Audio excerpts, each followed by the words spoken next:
Bismillahirrahmanirrahim. Ila hadrati Nabiyil Mustafa Sayyidina Muhammadin Rasulillah sallallahu alaihi wasallam wa ala alihi wa ashabihi wa azwajihi wa dzurriyyatihi wa ahli baitihi radhiyallahu ta'ala anhum wa ila kafatil anbiya'i wal mursalin salawatullahi wa salamuhu alaihim ajma'in wa ila arwahi jami'il ulama'il amilin wal fuqaha wal muhaddisin wal muwahhidin wal qurra'i wal mufassirin وسادة الصوفية المحققين والتابعين لهم بإحسان إلى يوم الدين وإلى أرواح جميع مشايخنا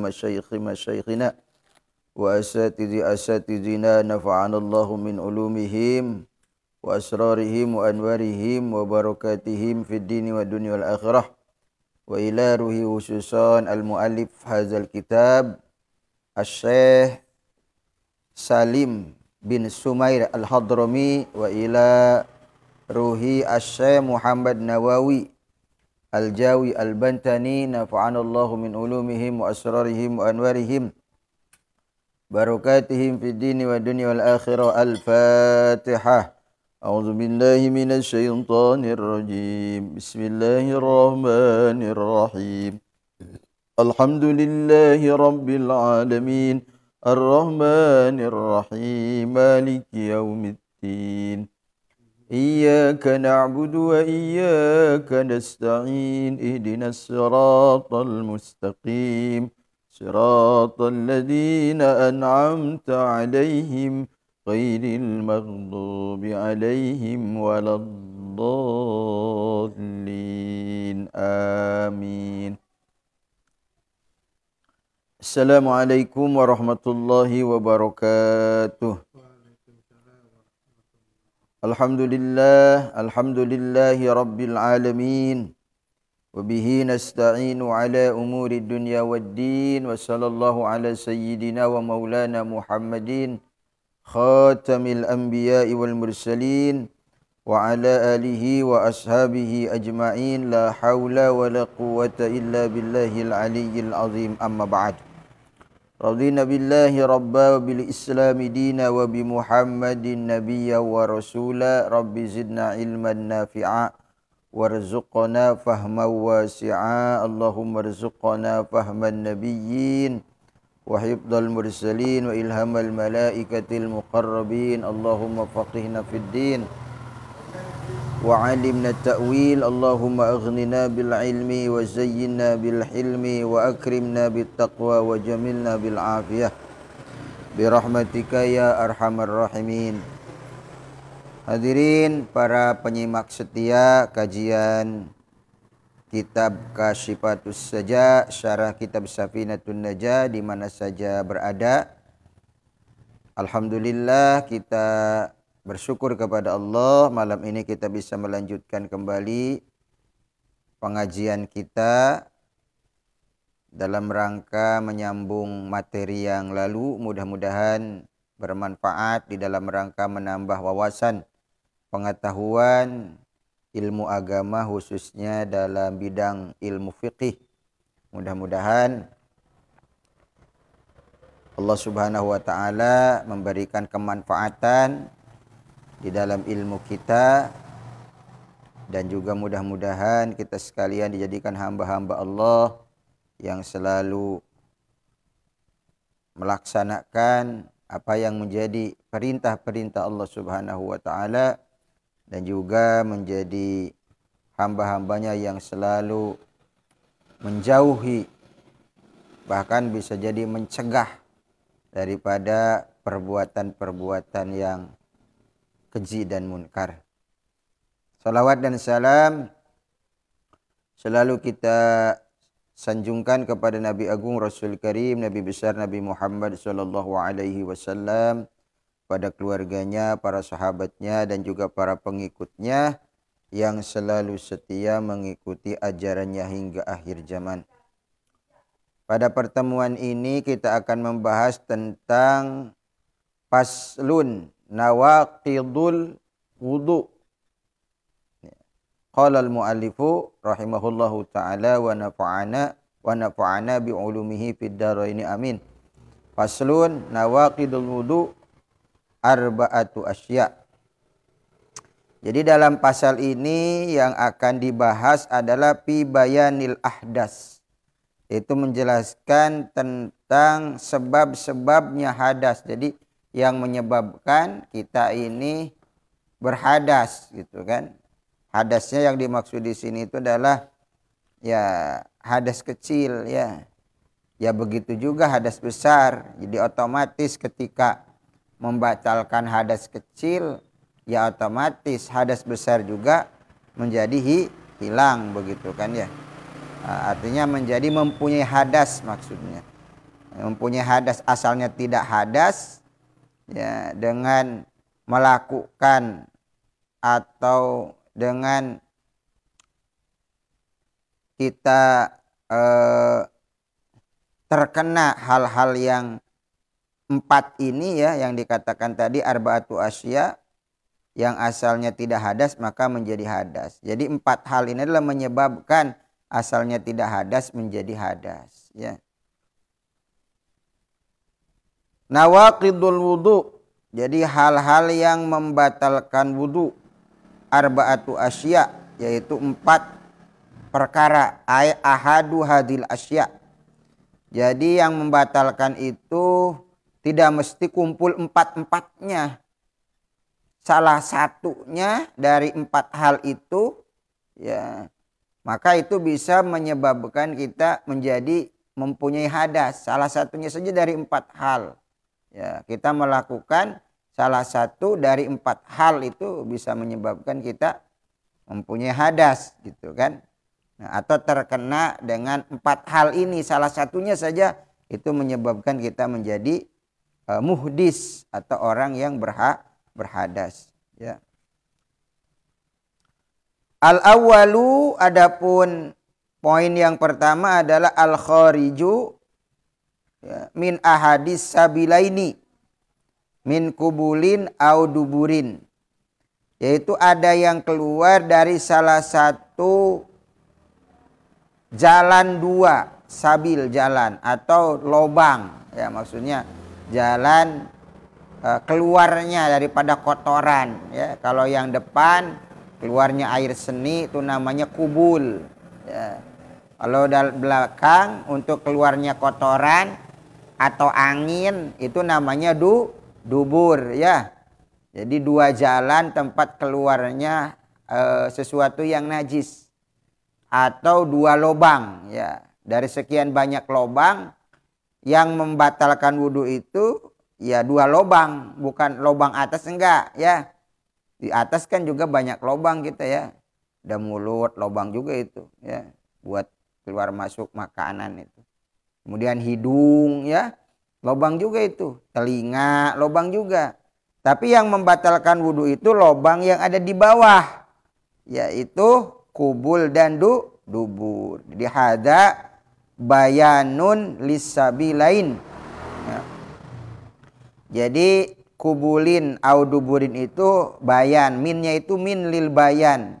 Jadi sabilain itu min kubulin, yaitu dijelaskan, yaitu kubul. Penjelasannya adalah kubul atau dubur ya. Itu bagian dari sabilain ya. Sedangkan yang keluar dari lobang yang 2 itu ya, ada yang keluar itu, ada yang nadir. Nadir itu artinya langka keluarnya ya. Ada yang mu'tad, itu terbiasa ya. Ada yang terbiasa keluar ya. Adapun yang terbiasa misalnya yaitu kotoran dan air seni, air kencing kita. Itu terbiasa itu ya, hari-hari yang keluar ya, BAB ya. Kalau sehari aja nggak keluar ya itu istilahnya itu bisa dikatakan kurang bagus lah untuk kesehatan perut. Jadi kalau BAB-nya lancar ya itu menunjukkan ya tidak ada masalah pencernaan kita. Tapi kalau BAB-nya tidak lancar atau misalnya terlalu encer, itu namanya sakit perut, mencret namanya ya. Atau terlalu keras, susah gitu kan. Nah, itu juga masalah. Jadi yang sedang-sedang saja gitu kan ya. Nah, tidak ada rasa sakit itu keluar dari belakang kotoran, dari depan air seni atau air kencing ya, sebagaimana difirmankan oleh Allah dalam surah Al-Maidah ayat 6 ya, auja'a ahadum minkum minal ghaid ya. Jadi apabila ya atau kembali dari tempat ya buang air, yang dimaksud ini adalah kotorannya gitu kan ya, kotorannya. Al-ghaid itu yang dimaksud yaitu adalah tapi lazimnya di tempat orang melaksanakan hajat. Jadi yang dimaksud itu adalah benda gitu ya, keluar dari salah satu lubang tadi ya, kubul atau dubur ya, atau bisa jadi keluar dua-duanya ya.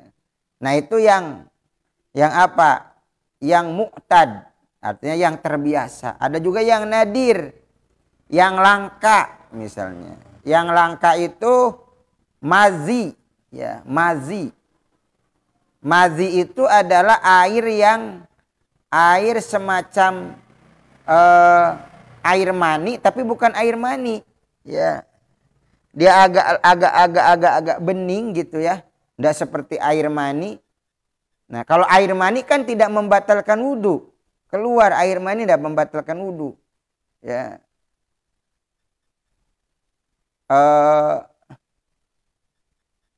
Cuman air mani itu kan suci ya, suci. Jadi itu tidak membatalkan wudhu. Makanya di sini dikatakan rihun au ghairuhu ilal maniya, kecuali air sperma, itu kan tidak membatalkan wudhu. Kemudian ada mazi. Mazi ini adalah tadi dikatakan air yang keluar karena adanya syahwat. Tapi syahwat itu langsung melemah, tidak jadi gitu kan ya.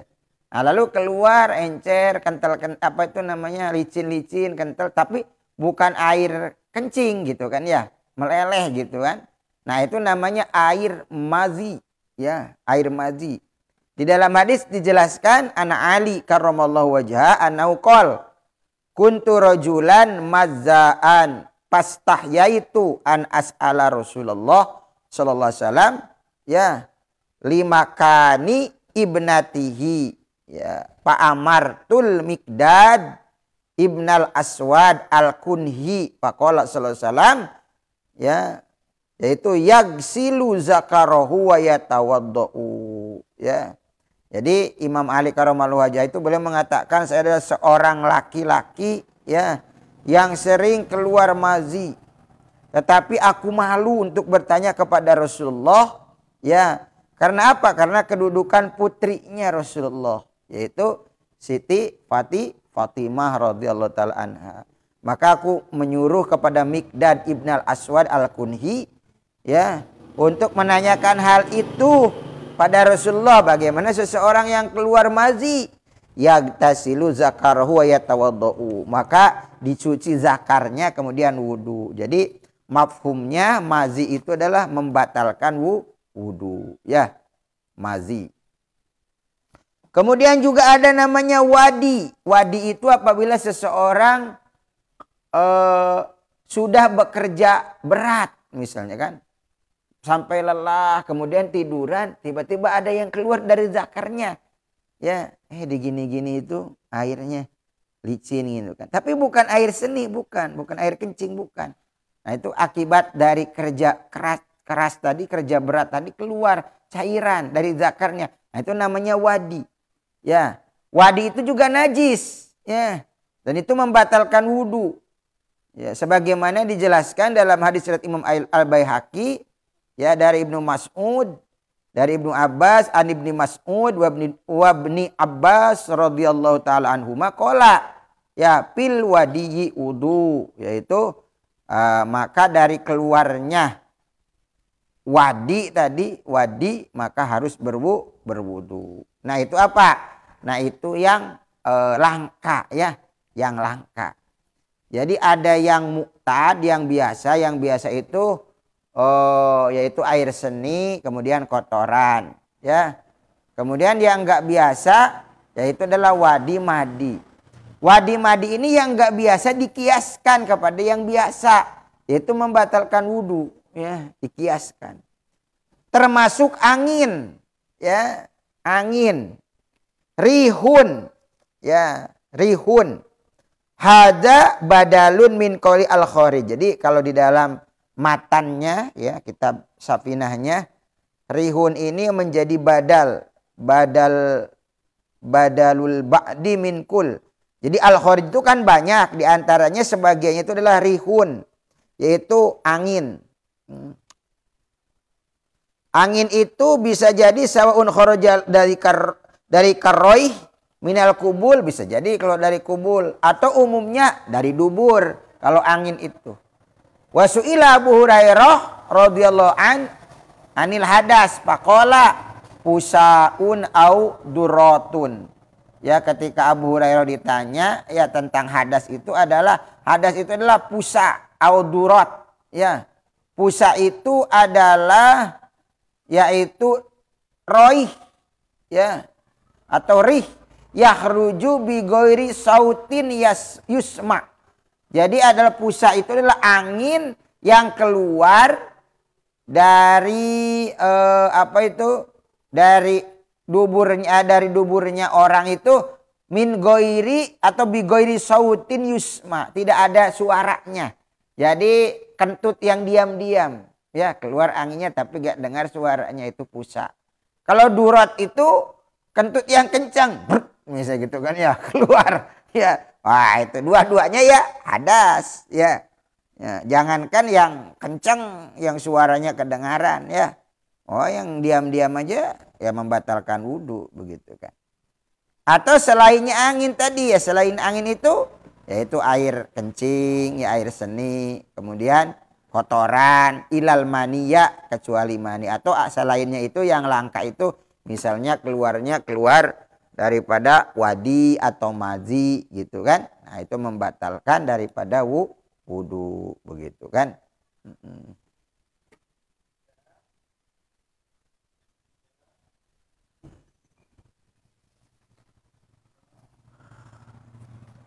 Kemudian yang kedua yang membatalkan wudhu itu adalah zawalul aqli, ya, zawalul aqli, yaitu hilangnya akal, ya, hilangnya kesadaran.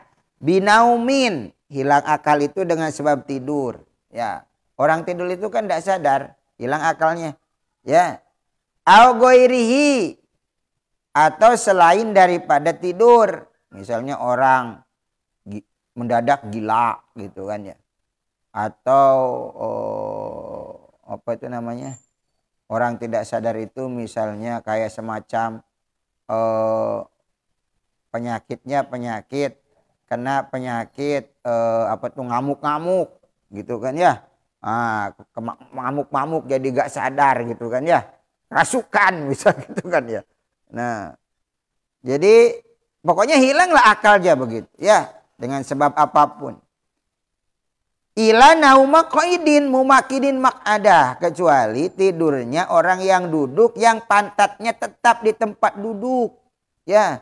Minal ardi, duduk gini, ya, duduk, ya, enggak miring-miring, enggak sandaran gini, ya, yang sandarannya itu sandaran yang agak ke belakang gini sehingga terbuka nih pantatnya, gitu kan. Nah, kalau misalnya tetap begini, nah, itu tidur kita, misalnya sambil wirid. Dah taunya kadang-kadang kan maghrib ke isya orang-orang wirid tuh di masjid, ya. Sebagaimana sahabat dulu, ya.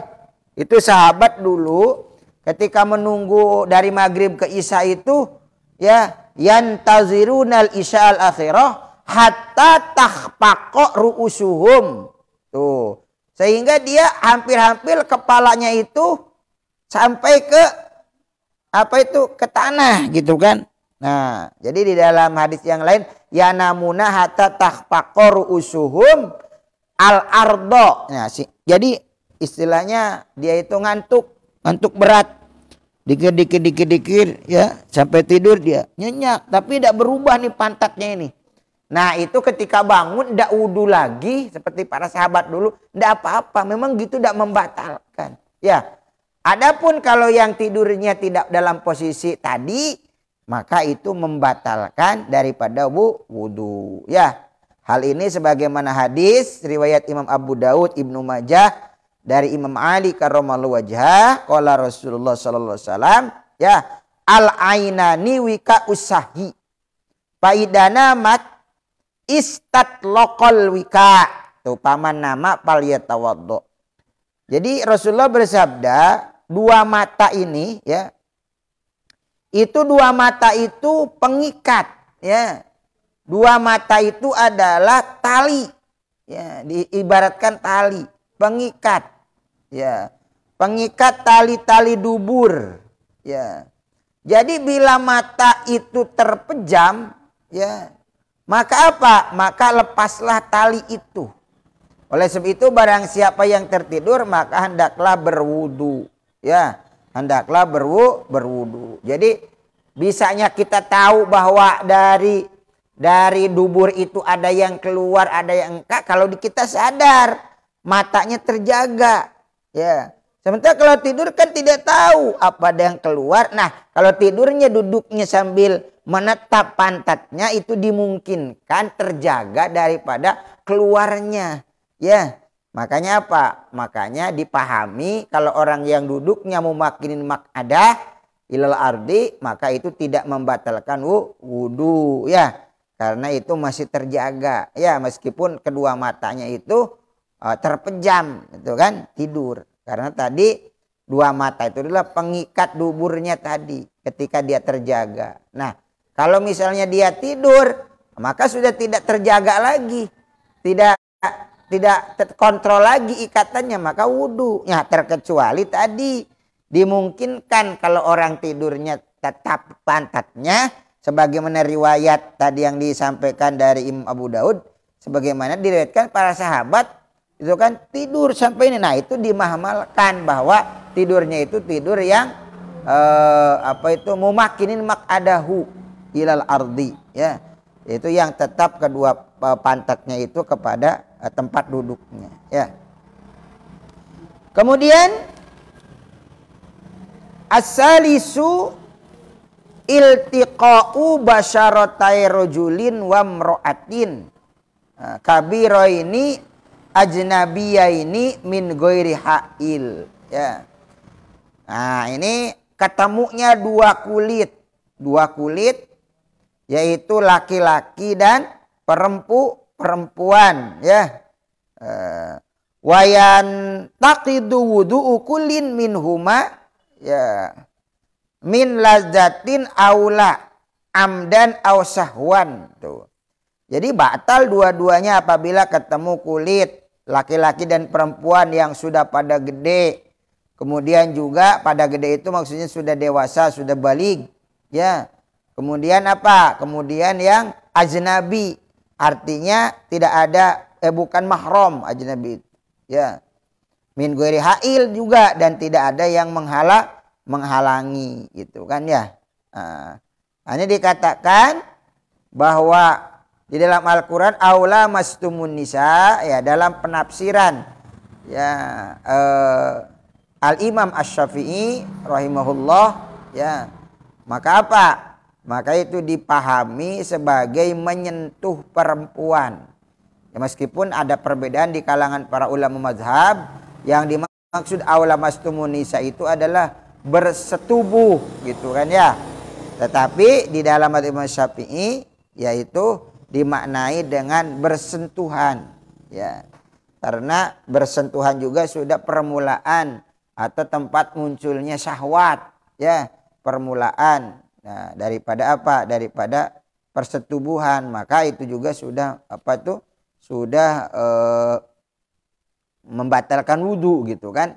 Sebagaimana hadis dari Imam Malik an Abdullah ibni Umar radhiyallahu anhu annahu kana yaqul, ya, qublatur rajul imra'atahu wa jassuha biyadihi minal mulamasah, tuh. Paman qabbala imra'atahu aw jassaha biyadihi fa alaihil wudu, tuh. Jadi ada hadis riwayat Imam Malik ya. Jadi di dalam hadis itu dijelaskan bahwa ciuman laki-laki kepada istrinya dan meraba dengan tangannya termasuk mulamasah. Jadi di dalam ayat tadi aula mastumunisa, maksudnya masuk mulamasah. Mulamasah itu ya Anda mesti berhubungan saja. Ya, mencium juga memegang gitu kan ya. Maka barang siapa yang mencium atau meraba dengan tangannya, maka hendaklah dia berwudu ya.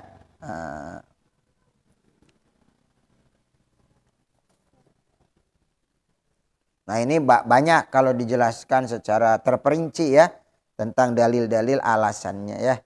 Nah, kemudian yang keempat yang terakhir ar-rabi'u masukubulil adamiyyi au halqati duburihi bi batnir rohah au butunil asobi ya. Kemudian yang terakhir adalah yaitu menyentuh ya, masukubul, menyentuh kubul anak Adam, bangsa Adam ya, al-adami ya, bibatni rohah, dengan telapak tangan, au butunil asobi, atau telapak jari-jarinya ya. Nah, telapak jari-jarinya, telapak tangannya ini ya, telapak jari-jarinya ini disentuh gitu kan ya. Tapi yang disentuh itu adalah kubul atau duburnya Adam, manusia. Kalau misalnya ada kucing, kita habis wudhu kesentuh itu kan ada biasanya ada duburnya, tempat keluarnya kotoran, kesentuh gini, udah batal tuh. Dicuci aja karena dia najis kalau memang basah di situ kan. Basah ya, basah tangan kita atau itunya basah ya, duburnya kucing atau ayam atau apa kesentuh ya dicuci aja bersih, najis gitu kan. Tapi wudunya gak batal gitu kan ya. Tapi kalau punya kita, apalagi punya orang lain begitu kan ya. Kesentuh nih zakarnya dengan ini atau belakangnya gitu kan. Nah, maka itu membatalkan daripada wudu begitu kan ya. Nah, ini hadisnya di dalam hadis ya dijelaskan ya, hadis Bushra bin Sufyan ya, dikatakan inna nabiyya sallallahu alaihi wasallam qala idza masa ahadukum zakarahu falyatawaddo ya. Jadi dikatakan bahwa apabila Rasulullah bersabda ya, apabila seseorang di antaramu itu meraba ya, dia masa ahadukum zakarohu, kepada zakarnya falyatawaddo, maka harus wudu lagi ya. Kemudian dari hadis juga dari Siti Aisyah radhiyallahu taala anha, dari Sayyidah Aisyah radhiyallahu taala anha, inna Nabiy sallallahu alaihi wasallam qala wailul lil ladzina yamussuna furujahum summa yusalluna wa la yatawaddauna. Qalat Aisyah ya bi abi wa ummi ya hadza lirrijal afara'aitan nisa faqala ya idza masat ihdakunna farjaha falyatawaddo. Ini sesungguhnya Rasulullah bersabda, celakalah bagi orang yang meraba kemaluannya lantas sholat tanpa berwudu terlebih dahulu ya. Siti Aisyah berkata, demi orang tuaku ya, artinya abi wa umi ya, orang tuaku ya. Jadi kutebus ini untuk kaum laki-laki, beritahukanlah ya aku tentang perempuan. Nabi berkata, jika seorang di antara kamu perempuan meraba kemaluannya, maka hendaklah dia berwudu. Jadi sama juga, sehukum ini berlaku bagi laki-laki juga berlaku bagi perempuan begitu kan ya.